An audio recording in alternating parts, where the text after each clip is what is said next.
Tarde para Todos está no ar. Boa tarde, Ana. Boa tarde a todos. Na semana de combate à intolerância religiosa, nós fomos conhecer um grupo formado por integrantes de diferentes crenças. Tem também uma batalha entre artistas plásticos, exposição e a dica cultural da semana. E no estúdio, a escritora Renata Câmara fala sobre seu livro que faz parte da coleção Macunaíma no Palco, uma escola de teatro. Fique ligado nos destaques de hoje. Budista, judeu, católico, Hare Krishna e por aí vai. Todos unidos para fazer música e uma única banda. Conheça o grupo Sou da Paz. Uma exposição no Rio de Janeiro mostra a vida da Imperatriz Leopoldina. Austríaca, ela foi casada com Dom Pedro e morreu aos 29 anos de idade. Tempo cronometrado, obra pronta e que vença o melhor. O Para Todos foi conferir em São Paulo uma batalha entre artistas plásticos. Na próxima quarta-feira é comemorado o Dia Nacional de Combate à Intolerância Religiosa. E para lembrar a data, Gustavo, fomos conhecer uma banda que reúne músicos de diferentes crenças. Tem budista, judeu, católico, Hare Krishna e por aí vai. E o nome do grupo tem tudo a ver com a filosofia de vida deles. É o Sou da Paz. No palco, o som é eclético. Tem rock, Sementes da paz, sementes da paz. uma batida reggae, Muçulmano, um grande amigo meu.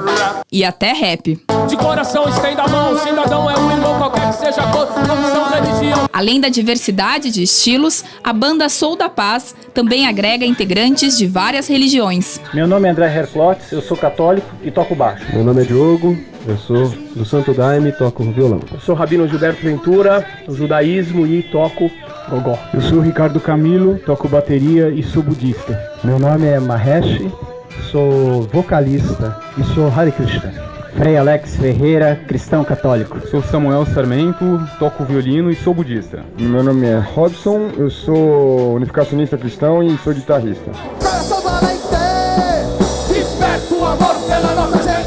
Apesar das crenças diferentes, os integrantes da Sou da Paz se reuniram com ideais em comum.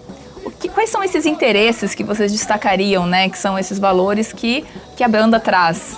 Todas as grandes religiões, né, elas têm como pilar, né, o amor ao próximo, o respeito, né, o perdão, ou seja, são valores que todas as religiões preconizam e que, apesar das diferentes roupagens, isso está presente.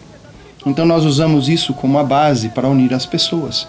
E não só os religiosos, também ateus e agnósticos também partem desse princípio, né? Os músicos se conheceram em fóruns e grupos de diálogos interreligiosos. Foi quando Mahesh teve a ideia de criar a banda.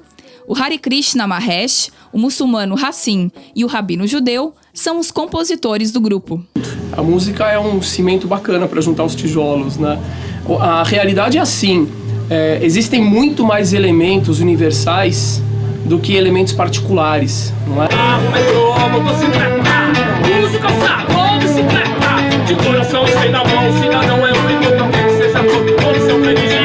Os integrantes acreditam que as diferenças culturais e religiosas somam valores, sem precisar cair no sincretismo. Nós temos cada um a sua religião, tanto que a gente nem fala de religião, a gente só fala de elementos comuns que tem a todos. A cada dia a gente aprende a respeitar e admirar determinados conceitos das próprias outras religiões e interagir de uma maneira muito mais amistosa. Quando será que uniremos as mãos pra cantar? Com pouco mais de um ano de estrada, a Sou da Paz já se apresentou no Festival Revelando São Paulo e na 8ª Marcha do Imigrante. O que é evento que esteja envolvido essa história de amor ao próximo, de paz, sabe, de tolerância, de ajudar, a gente faz questão de estar junto. O Dia Nacional de Combate à Intolerância Religiosa foi instituído em 2007 por lei federal, em homenagem a Gildásia dos Santos e Santos, a mãe Gilda, religiosa de um terreiro de Candomblé de Salvador. Ela infartou após ver sua foto na primeira página de um jornal evangélico com um texto ofensivo às tradições de matriz africana. Temos judeu, muçulmano, cristão, budista e hindu. Agora, tá faltando o pessoal do santo, do orixá, né? Então, esperamos que em breve a gente preencha essa vaga aí. pai santo, amigo da gente. Oi, oi, oi, oi, oi, oi, oi. Agora é a hora da dica cultural da semana. Bom, o ano nem bem começou e já tem muita gente entrando na folia, né, Raquel? Então a dica de hoje vem clima de carnaval, é isso? Vem. É uma dica para quem está agora em Pernambuco, porque é um evento que acontece hoje à noite na cidade de Nazaré da Mata, na zona da Mata Norte pernambucana. É a primeira festa da Alvorada, que vai reunir grupos de maracatu rural da região e também o cantor e compositor Siba. Na presença de vocês, grito com prazer profundo. A festa começa hoje às 10 da noite e segue até o dia raiar. E ela tem um caráter político bem importante, porque é tradição no maracatu rural que as festas, que são chamadas de sambadas, varem à noite. Só que nos últimos anos eles foram proibidos de fazer essas festas, mas os mestres de maracatu se articularam e conseguiram convencer o poder público a liberar. Então esse evento de hoje é para comemorar essa conquista. E essa festa acontece onde?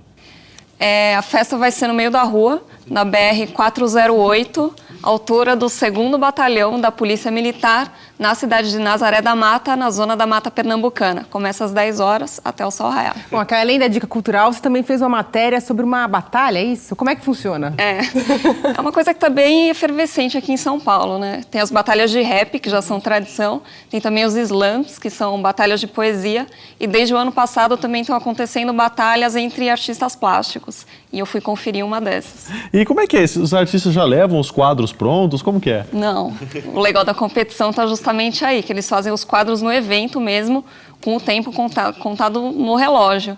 E depois é o público que escolhe o seu quadro favorito. E a ideia não é julgar quem é melhor, quem é pior, mas divulgar novos talentos. Ou, inclusive, a gente encontrou uma pessoa bem conhecida do Para Todos por lá. Vamos conferir na reportagem.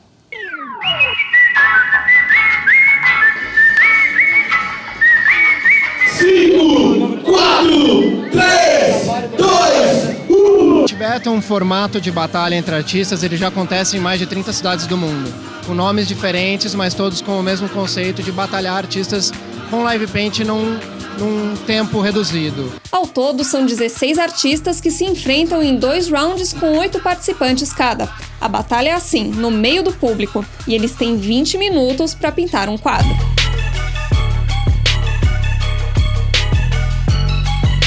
Um dos competidores da noite foi o Augusto Amaral, que grafitou uma parte do cenário do Para Todos. Quando você subiu para pintar, você já sabia o que ia fazer?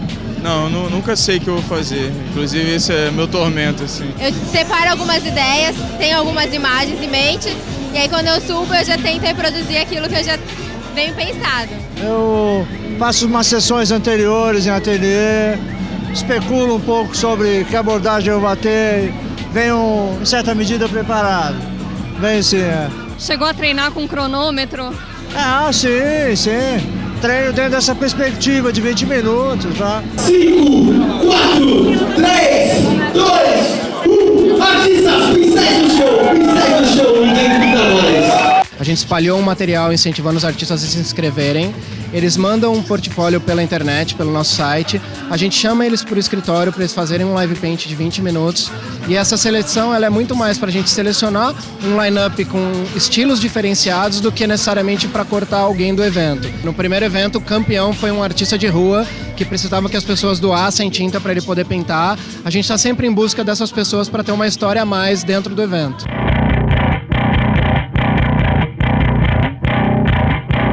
Estou agora no estudo muito forte de tribos indígenas do Pará. E eu vou fazer minha exposição baseada nisso agora. Dá um friozinho na barriga, é difícil manter a concentração, é bem difícil. Mas assim, tem uma hora que apaga tudo e você consegue ficar num mundo só seu, assim. Todo o meu processo é com música, assim. Então eu escuto bastante rap, hip hop. E foi o que eu coloquei, assim, que é pra dar um ritmo na pintura.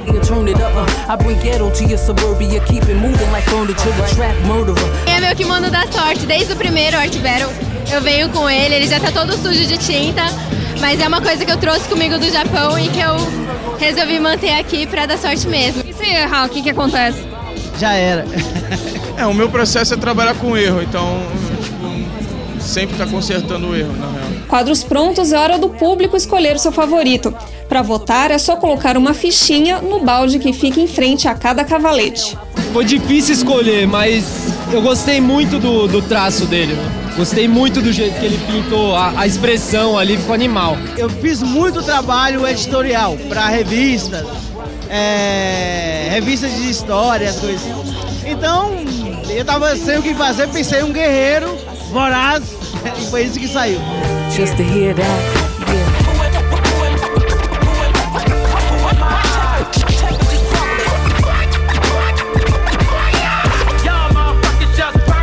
Entre uma batalha e outra, acontece um leilão silencioso. Ao lado de cada quadro tem um tablet e é por aqui que os interessados fazem os seus lances. Leva a obra para casa quem quiser pagar mais por ela. E 70% desse valor vai para o artista. É difícil viver de arte, não é fácil vender quadro. Então é uma coisa que ajuda os artistas a mostrar o que eles sabem fazer. Eu não ganhei nenhum, fui para uma final, mas vendi todos os meus quadros, isso me deixa feliz. Agora, os 2 ganhadores de cada round se enfrentam pelo título da noite. E aí? Quem será que leva essa disputa?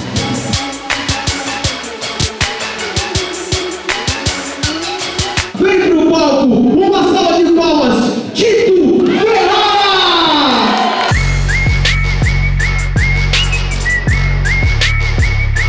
Eu sempre faço uma entrevista com a pessoa, eu retrato pessoas, né?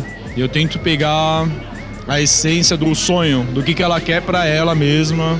E daí a frase que eu escrevo é justamente o que eu interpretei dessa conversa com o retratado. Foi ótimo ganhar. Apesar de ser uma coisa tão complicada se julgar arte, fico feliz que pelo menos minha arte está agradando, né? Significa que o pessoal tá gostando dela.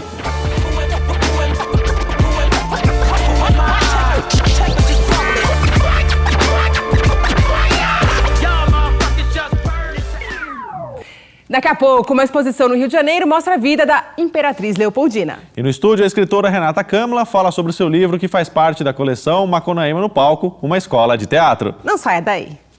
Eu sou a Nega Hamburger, sou artista plástica e o Para Todos volta já.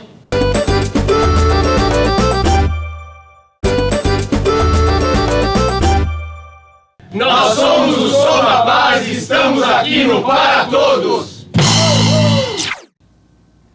Austríaca, extremamente culta e interessada por botânica. Estas eram algumas das características da Imperatriz Leopoldina. Ela foi casada com Dom Pedro e morreu em 1826, aos 29 anos. Mas muitos brasileiros não sabem quem ela foi. Para lembrar a arquiduquesa, acontece no Museu Histórico Nacional no Rio de Janeiro a exposição com a palavra Dona Leopoldina, Imperatriz do Brasil. Armas antigas que remontam ao século XIX. O gigantesco quadro de Vitor Meirelles simboliza a Batalha do Riachuelo. Percorrer o Pátio dos Canhões é voltar a um tempo em que esses objetos de ferro podiam decidir uma guerra. Uma verdadeira viagem pela história do Brasil imperial. Por possuir tantas peças, algumas ficam guardadas na reserva técnica do Museu Histórico Nacional, esperando um motivo especial para aparecerem ao público. O museu faz uma exposição temporária com o acervo que fica em reserva técnica. O Museu Histórico Nacional possui 80% dos acervos brasileiros dos museus ligados ao Ministério da Cultura. É impossível expô-los todos de uma só vez. Até 1º de março, os visitantes poderão conhecer uma personagem importante, porém esquecida da história do Brasil. O nosso tema é a Imperatriz Leopoldina, que muitos dos brasileiros não sabem quem ela foi, apesar de viverem em municípios que se chamam Leopoldina, em Minas Gerais, de viverem em subúrbio mesmo carioca. Eu moro na Leopoldina, eu tomo um ônibus que vai para Leopoldina. Eu torço por uma escola de samba Imperatriz Leopoldinense.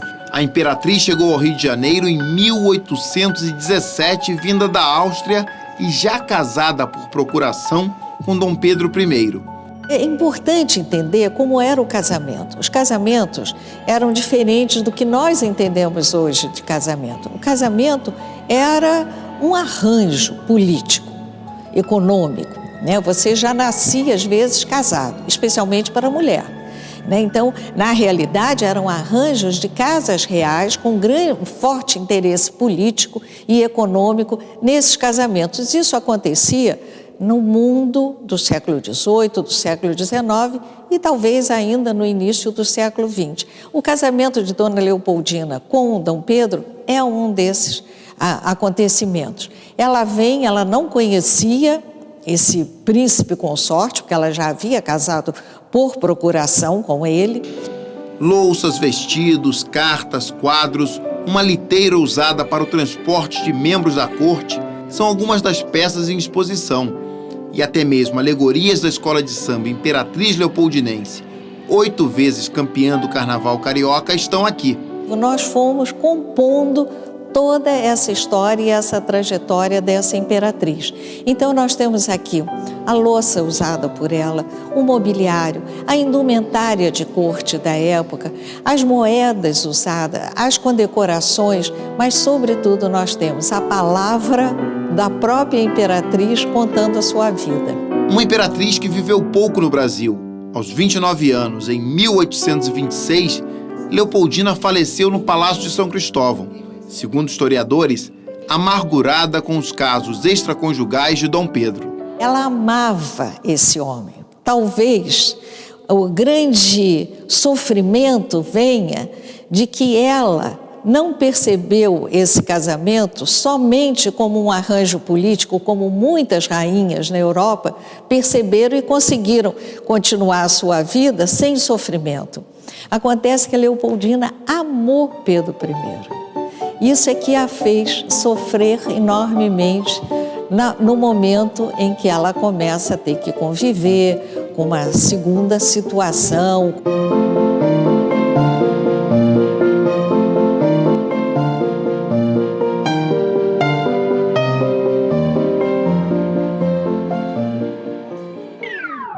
Ela é atriz e professora de uma das escolas mais tradicionais de teatro do Brasil e acaba de lançar o livro Um Olhar Através de Máscaras. Está aqui com a gente Renata Câmara. Seja bem-vinda. Ok. Boa tarde, Renata. Tudo bom? bom? Boa tarde, tudo ótimo. Renata, primeiro eu queria que você dissesse, esse livro faz parte de uma série de obras, né, que estão na coleção Macunaíma, no Palco, uma escola de teatro. Como é que surgiu a ideia desse projeto? Na verdade, a ideia desse projeto, ela já veio de longo tempo, né? A gente sempre trabalhou na escola com registros de trabalhos e de trabalhos dentro da sala de aula e sempre também houve a vontade de registrar, né, o trabalho com as crianças do grupo infantil e também a biografia do senhor Nissim Castiel, né, que foi um parceiro do Macunaíma, que assumiu a direção da escola durante esse período e agora, em 2014, teve essa data comemorativa de 40 anos da escola, né? E também tem muitos professores na escola que fazem as suas pesquisas de mestrado e doutorado e que foram indicados para publicação. Então, essa indicação da publicação dessas teses, dessas dissertações, foi também um estímulo para que o Luciano Castiel, hoje o diretor da escola, fizesse essa parceria com a Perspectiva e né, tendo esse selo junto com a Perspectiva e lançando, então, esses 3 primeiros livros de uma coletânea que vai continuar, né, com mais outras publicações de mais livros. Bom, eu queria mostrar aqui os 3 primeiros livros, né, que um deles é Nissim, Uma Alma em Mutação, que é esse daqui. O outro é Um Olhar Através de Máscaras, que é o livro da Renata, que é esse daqui. E tem também O Grande Diário de um Pequeno Ator, que é esse daqui. Esses foram os 3 primeiros livros, né? Como é que foi, Renata, fazer toda essa pesquisa para se lançar esses livros? Então, o primeiro livro, né, que foi essa biografia do Nissim, houve uma escrita dele, né, já com essa vontade de contar toda a sua história de vida, né, de autobiografia mesmo, e da sua relação com a arte. E o Nissim, ele faleceu em 2010, não teve o tempo de publicar isso em vida, mas ele já estava com essa vontade de contar essa história e principalmente a relação dele com a arte e com o teatro. Então, neste livro existem muitos muitos depoimentos de professores, de amigos pessoais e da família do Nissim. O grande diário do pequeno ator são os registros dos professores que trabalham com as crianças, contando as suas metodologias e os seus processos de pesquisa e como se dá também esse fazer teatral infantil no Macunaíma. E o terceiro livro, né, que é o resultado da minha dissertação de mestrado, né, foi uma pesquisa que eu fiz ao longo de 2 anos e meio na USP, né, com o meu orientador, o professor Dr. Armando Sérgio, e junto ao Centro de Pesquisa e Experimentação Cênica do Ator. E aí foi uma possibilidade de transformar esse mestrado num livro e tive essa parceria e esse apoio do Luciano Castiel para poder publicar junto à coleção do Macunaíma. Renata, e a escola ela se baseia no método desenvolvido por Konstantin Stanislavski, né? Explica pra gente como é que funciona esse método.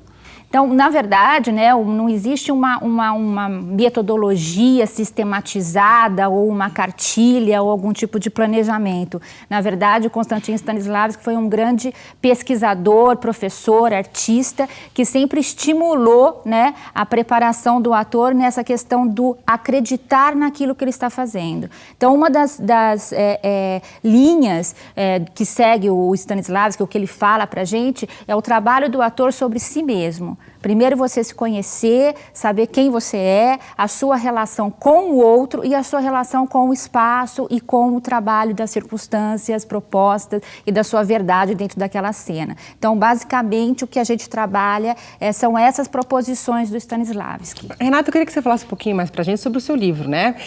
Um olhar através de máscaras. Que você fala um pouco sobre a máscara como elemento que estimula o ator na criação do personagem e tudo mais.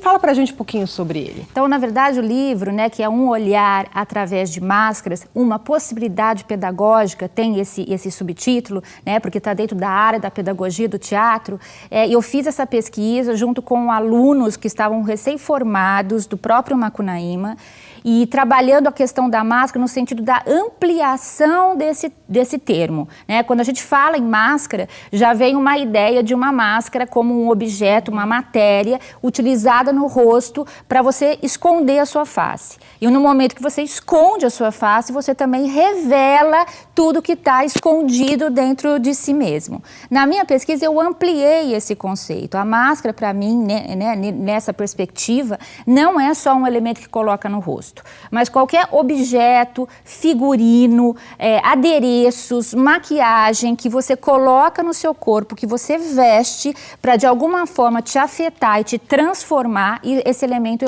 eu chamo de máscara.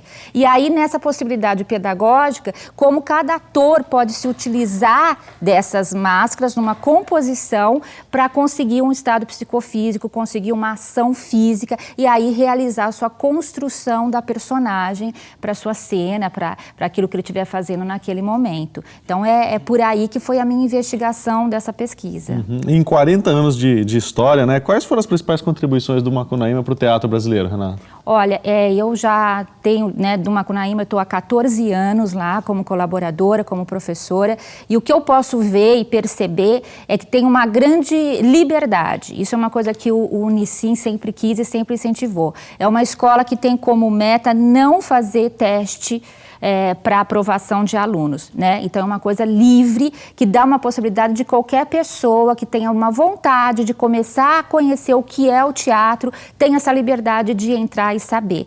Tanto que o Macunaíma, ele começa com muitas pessoas que às vezes não querem ser atores e que vão para uma outra identificação, por uma vontade de se conhecer mesmo, de se libertar, de brincar, de se divertir, e aos poucos vai se apaixonando pelo teatro e acaba até tendo uma vida profissional e não deixa nunca mais de estar lá, né? Então, acho que isso é uma grande contribuição que a escola traz, além de também verticalizar, né, essa questão da metodologia do Stanislavski, essa questão das ações físicas, né, do trabalho do ator na sua vivência, na sua verdade, dentro das circunstâncias dadas e propostas da cena. Eu queria que você falasse pra gente onde quem quiser ler os livros, ter acesso aos livros, onde pode encontrá-los? Sim, tem 3 caminhos, eu acho que na verdade, né? dentro do site do Macunaíma, né, que é www.macunaíma.com.br, que dentro do site vocês podem adquirir o livro também, no próprio site da Perspectiva, da editora Perspectiva,